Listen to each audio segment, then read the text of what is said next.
8 मार्च 2014 Malaysia airlines की flight MH 370, जिसे लोग आकाश का राजा कहते थे, कुआलालंपुर से बीजिंग के लिए उड़ान भर चुकी थी। उस बोइंग 777 में 227 यात्री और 12 क्रू सदस्य यानी कुल 239 जिंदगियां सवार थीं। उन्हें नहीं पता था कि यह उनकी आखिरी उड़ान थी।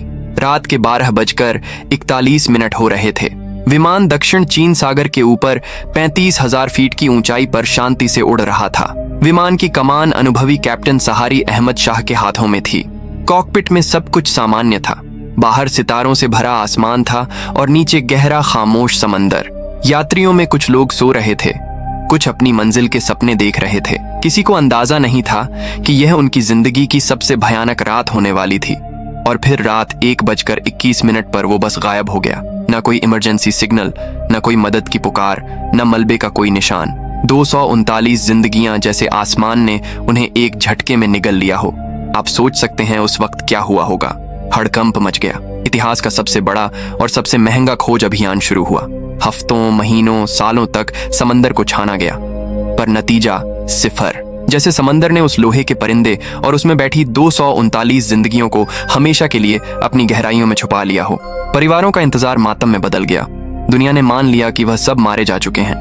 केस बंद हो गया और फिर कहानी यहीं खत्म हो गई थी, या यह सिर्फ एक भयानक शुरुआत थी।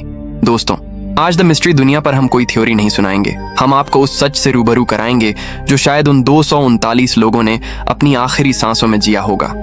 ये एक ऐसी कहानी है जो आपको अंदर तक हिला देगी। तो चलिए अब चलते हैं उस रात के अंधेरे में और जानते हैं कि जब दुनिया सो रही थी तब MH 370 के साथ असल में क्या हुआ था। सब कुछ ठीक है? जी कैप्टन, सभी सिस्टम सामान्य हैं। ये इंडिकेटर क्या बता रहा है? एक बार जांच लो। लगता है कैप्टन, एक छोटा सा सिस्टम अपडेट हो रहा है। सेंसर डाटा रिकैलिब्रेट कर रहा है। सभी सिस्टमों की स्थिति जांचो। कम्युनिकेशन, नेविगेशन डाटा अपडेट हो रहा है। ये क्या है? मैं स्थिति को जांच रहा हूं। उसने दोनों पायलटों को कुछ ही सेकंड में बेहोश कर दिया। वे ATC को इमरजेंसी संदेश भेजने की कोशिश कर ही रहे थे कि विमान रडार की दुनिया से हमेशा के लिए गायब हो गया। कॉकपिट का दरवाजा अंदर से बंद था। विमान के अंदर बैठे यात्रियों को जब झटके महसूस हुए तो चीख पुकार मच गई। लोगों ने कॉकपिट का दरवाजा तोड़ने की बहुत कोशिश की, लेकिन वो लोहे की दीवार की तरह मजबूत था। प्लेन अब ऑटो पायलट मोड पर था, एक लाश की तरह अपनी पूरी रफ्तार से एक अनजान दिशा में उड़ रहा था। विमान में 49,100 किलो फ्यूल था, जो उसे लगभग 8 घंटे तक हवा में रख सकता था। धीरे धीरे वो जहरीली गैस कैबिन में भी फैलने लगी और एक एक करके सारे यात्री बेहोश होने लगे।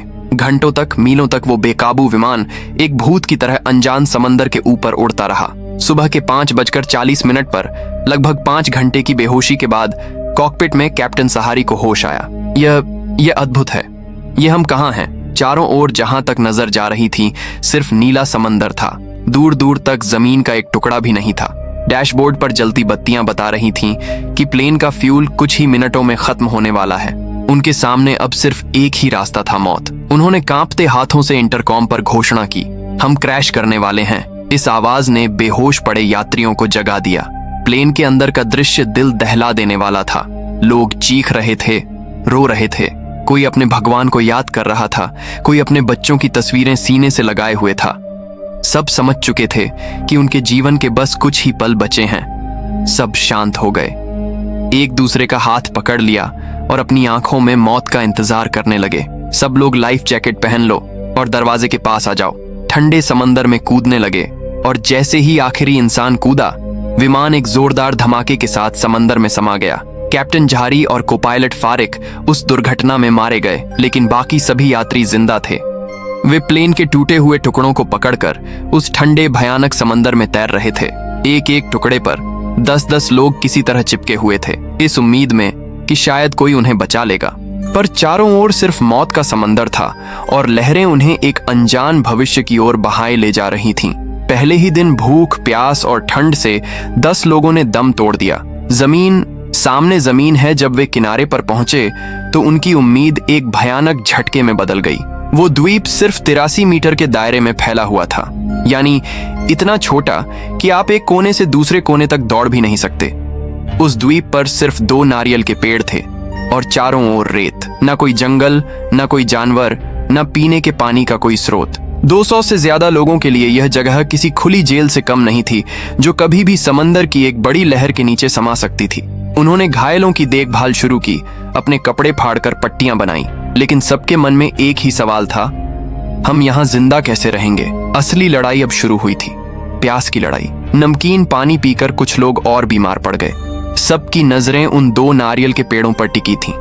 एक नौजवान ने हिम्मत दिखाई और कई बार फिसलने के बाद वो कुछ नारियल तोड़ने में कामयाब हो गया, लेकिन वो नारियल 200 लोगों के लिए ऊंट के मुंह में जीरे के बराबर थे। पानी के बंटवारे को लेकर पहली बार लोगों में तनाव दिखा।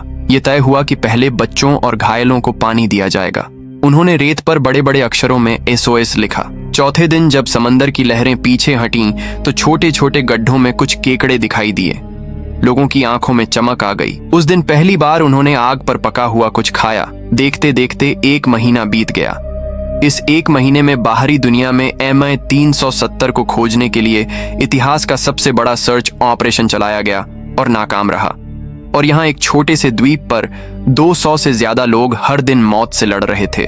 एक संक्रमित घाव की वजह से एक व्यक्ति की मौत हो गई। ये पहली मौत थी जो दुर्घटना के बाद बीमारी से हुई थी। इससे लोगों में डर और बढ़ गया। नेतृत्व को लेकर 2 गुटों में झगड़ा होने लगा। एक गुट का मानना था कि सबको बराबर राशन मिलना चाहिए, जबकि दूसरे का कहना था कि जो ज्यादा मेहनत करता है उसे ज्यादा मिलना चाहिए। द्वीप के 2 कोनों पर 2 अलग अलग समूह बन गए। एक दिन समंदर की लहरों के साथ बहकर एक बड़ा सा कछुआ किनारे पर आ गया। कई हफ्तों बाद लोगों को मांस का एक बड़ा टुकड़ा मिला था, लेकिन उसे बांटने को लेकर दोनों गुटों में ऐसी भयानक लड़ाई हुई कि वो कछुआ लगभग बर्बाद हो गया और किसी को भी ढंग से खाने को नहीं मिला। इंसानियत धीरे धीरे दम तोड़ रही थी। लगभग 2 महीने बीत चुके थे। आबादी घटकर 100 के करीब रह गई थी। मौत अब एक आम बात हो गई थी। 121वें दिन आसमान में दूर एक जेट विमान की पतली सी लकीर दिखाई दी। सब लोग पागलों की तरह चिल्लाने लगे, सिग्नल देने लगे, लेकिन वो विमान बहुत दूर था, बहुत ऊंचा था। वो उम्मीद जो एक पल के लिए आसमान में जगी थी, वो फिर से समंदर में डूब गई। इस घटना ने लोगों को तोड़ कर रख दिया। देखते देखते 1 साल बीत गया। अब द्वीप पर लगभग 70 लोग बचे थे। वे खुद को द्वीप के लोग कहने लगे थे। बाहरी दुनिया की यादें धुंधली पड़ने लगी थीं। दुर्घटना के समय जो बच्चे थे वे अब किशोर हो चुके थे। उनके लिए यह द्वीप ही उनकी दुनिया थी। दूसरे साल के अंत तक उनके लगाए गए पहले नारियल के पेड़ में फल आया। उस दिन को एक त्योहार की तरह मनाया गया। लेकिन चौथे साल में द्वीप पर पहले बच्चे का जन्म हुआ, पर कुपोषण की शिकार मां का वो बच्चा ज्यादा दिन जिंदा नहीं रह सका। छठे साल में नई पीढ़ी के बीच सत्ता को लेकर संघर्ष शुरू हो गया। इतिहास खुद को दोहरा रहा था। 7वें साल तक एक नई और भयानक समस्या ने जन्म लिया। उस छोटे से द्वीप की रेतीली मिट्टी की उर्वरता खत्म होने लगी थी। नारियल के पेड़ कमजोर होने लगे। 12वें साल में भोजन की कमी फिर से लौट आई। एक दिन एक भयानक तूफान में 2 में से एक नारियल का पेड़ जड़ से उखड़कर गिर गया। ये सिर्फ एक पेड़ का गिरना नहीं था, यह उनके अस्तित्व के आधार का ढाना था। 10वां साल आते आते द्वीप पर सिर्फ 30 से भी कम लोग बचे थे। कुछ लोग चुपचाप बैठकर बस समंदर को देखते रहते और एक दिन उसी समंदर में चलकर खो जाते। 11वें साल द्वीप पर अब सिर्फ एक इंसान जिंदा बचा था, आरव, वही शख्स जिसने पहली बार इस द्वीप को दूरबीन से देखा था। उसके सारे साथी, उसका परिवार, सब उसकी आंखों के सामने खत्म हो चुके थे। एक सुबह उसने अपनी पूरी ताकत जुटाई और उस पहले नन्हे पौधे के पास गया जो अब एक छोटा कमजोर पेड़ बन चुका था, लेकिन उसमें कभी फल नहीं आया। वो उसके नीचे लेट गया। उसने अपनी आंखें बंद की और अपने 11 साल के इस भयानक सफर को याद किया।